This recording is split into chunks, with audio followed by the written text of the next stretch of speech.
Kali ini kita akan membahas mengenai regulasi emosi. Ini adalah salah satu pilar dari kecerdasan emosional yang terkait dengan kemampuan untuk mengenali, mengelola, dan merespons emosi dan secara efektif mengkomunikasikan kebutuhan kepada orang lain. Saya akan membagi penjelasan mengenai topik ini ke dalam 2 video. Di video pertama minggu ini, saya akan menjelaskan pengertian dan pentingnya memiliki regulasi emosi, serta tanda-tanda orang yang mengalami disregulasi emosi. Sedangkan di video kedua minggu depan, saya akan membahas mengenai cara-cara meregulasi emosi. Kita mulai sekarang. Regulasi emosi adalah kemampuan untuk mengenali, mengelola, dan merespons emosi. Regulasi emosi dapat bersifat otomatis atau terkendali, disadari atau tidak disadari, serta mencakup perasaan positif dan juga negatif. Regulasi emosi berhubungan dengan proses biologis dan neurologis, khususnya pada sistem limbik yang mengatur respons stres Anda dan korteks prefrontal yang membantu Anda membuat keputusan yang rasional.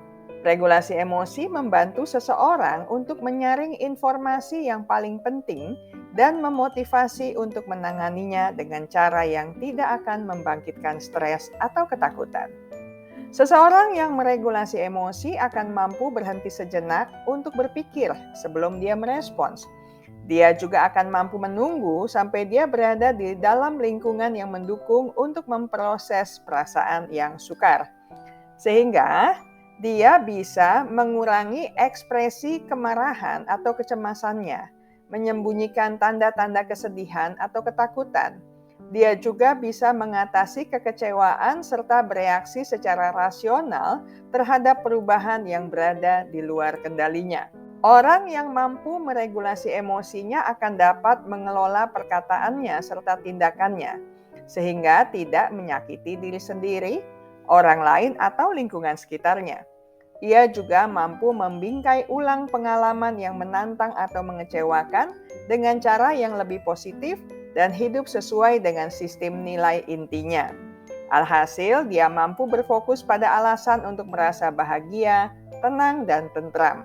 Selanjutnya, dia juga akan lebih mampu mendengarkan dan mempertimbangkan perasaan orang lain sehingga dapat menyelesaikan konflik dengan cara yang lebih sehat dan hubungannya dengan orang lain pun akan menjadi lebih bermakna dan menyenangkan.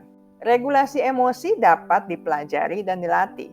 Anak-anak dapat mulai memperoleh keterampilan ini melalui interaksi mereka dengan anak-anak lain atau dengan pengasuh mereka.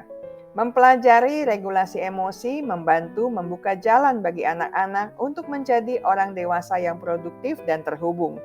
Namun proses ini tidak terjadi dalam semalam.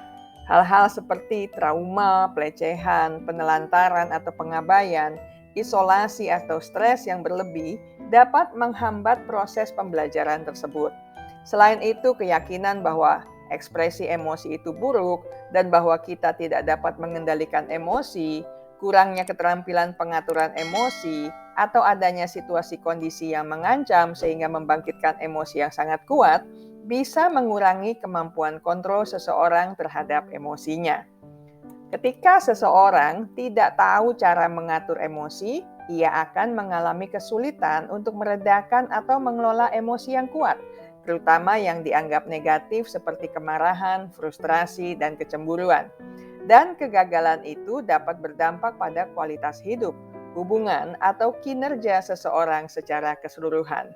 Ada beberapa tanda bahwa Anda tidak mengatur emosi Anda dengan baik. Misalnya, ketika Anda mengalami perubahan suasana hati yang tiba-tiba, makan berlebihan, menangis terus-menerus, emosi meledak-ledak, konflik antar pribadi yang terjadi terus-menerus, bertindak agresif atau impulsif, cenderung ingin melukai diri sendiri, menyalahgunakan zat, alkohol, atau mengalami adiksi lainnya, serta bertoleransi buruk terhadap frustrasi.